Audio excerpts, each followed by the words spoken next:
يا صباح الفل، يلا بينا نعمل احلى بوريك زي بتاع الافران، طري جدا ومفرغ من جوه وطعمه حلو قوي. دي احلى طريقه ممكن تعملوا بيها البوريك. انا عملت من نص كيلو دي الكميه دي كلها، وطبعا لو صغرتوه عن كده هيعمل معاكم كميه اكبر. شكله وطعمه زي بتاع الافران وكمان احلى. هفتح لكم واحده دلوقتي تشوفوها من جوه مفرغه ازاي. كمان اختاروا نوع جبنه فيه يكون طعمها حلو عشان هتفرق قوي في طعمه. يعني الجبنه اللي بالفلفل دي احلى اختيار تعملوا بيها البوريك. شايفينه من جوه طري ومفرغ ازاي.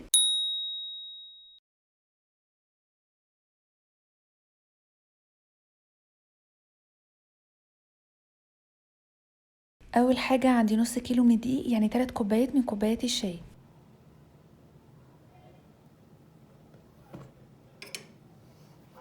وبعدين ضفت عليها معلقة كبيرة من الخميرة ونص معلقة صغيرة من الملح. وكمان ضفت معلقتين كبار من السكر. آخر حاجة ضفت معلقة صغيرة من صلصة الطماطم، بس بعدين لقيت العجينة محتاجة فزودت صلصة لحد ما بقى لونها أحمر شوية. أخدت معايا تقريبا 4 معالق من الصلصة. جبت علبة من الزبادي، حطيت عليها شوية مية مغلية عشان درجة حرارة الزبادي تكون مناسبة للخميرة الموجودة في العجينة. يعني ما ينفعش الزبادي تكون ساقعة وبعدين أحطها على الخميرة على طول، لازم تكون دافية شوية.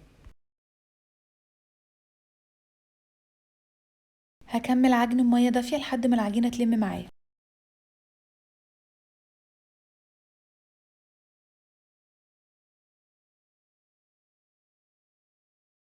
اخر حاجة هضيفها هي ربع كوباية من الزيت، يعني 4 معالق كبيرة من الزيت. الزيت بيفرق جدا في قوام العجينة وبيخليها طرية قوي. كمان لو لقيتوا العجينة فاتحة معاكم زودوا شوية صلصة، ولو لقيتوها سايلة معاكم زودوا شوية دقيق.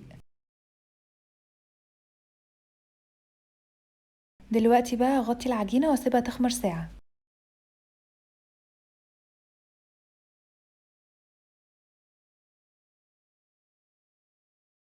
هقسم العجينة بتاعتي على كذا جزء عشان يبقى سهل عليا وانا بفرده.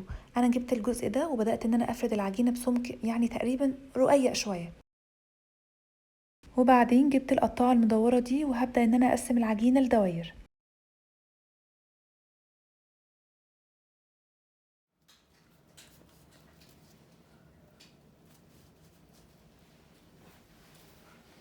هشيل بقى العجين الزايد وهبدأ اجهز الجبنة بتاعتي. انا استخدمت جبنة بالفلفل، بيبقى طعمها حلو قوي وكمان حامية وبتليق مع البوريك. حطيت كده حتة من الجبنة وهبدأ ان انا الف بالطريقة اللي انتوا شايفينها دي. هاتني اول طرف من العجينة وبعدين هقفل الجوانب وبعدين الفها زي الباتيه او الكرواسون. طريقة لفها سهلة قوي، مهم ان احنا نتأكد من تقفيل الجوانب. وكمان اخر حتة مع العجينة لازم نتأكد ان احنا مقفلينها كويس عشان بعد كده لما تدخل الفرن ما تفتحش مننا. كده اول واحدة بقت جاهزة معايا، هكمل الباقي بنفس الطريقة.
هجيب بقى الصينية اللي هتدخل الفرن وادهنها زيت او دقيق وابدأ ارص فيها البوريك اللي انا عملته.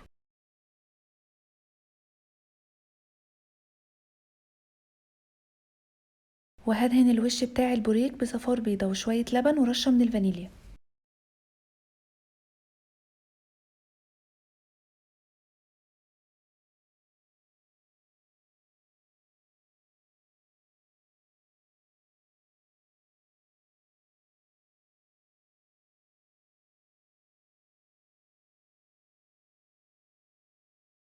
واخر حاجة هحط رشة من حبة البركة.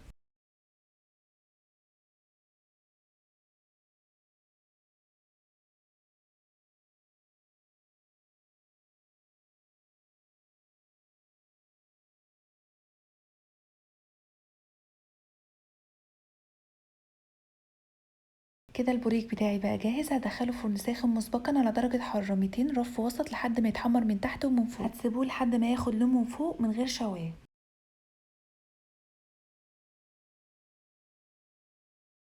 هنا البوريك بتاعي بعد ما خرج من الفرن اخد لون حلو جدا من غير ما نستخدم الشوايه. انا كده خلصت الوصفه بتاعتي، يا رب تكون عجبتكم. ما تنسيش تشتركي في القناه لو لسه مش مشتركه فيها، وتفعلي زر الجرس عشان يوصلك كل جديد، ولايك للفيديو ده لو عجبك وحسيتي انك استفدتي. مع السلامه.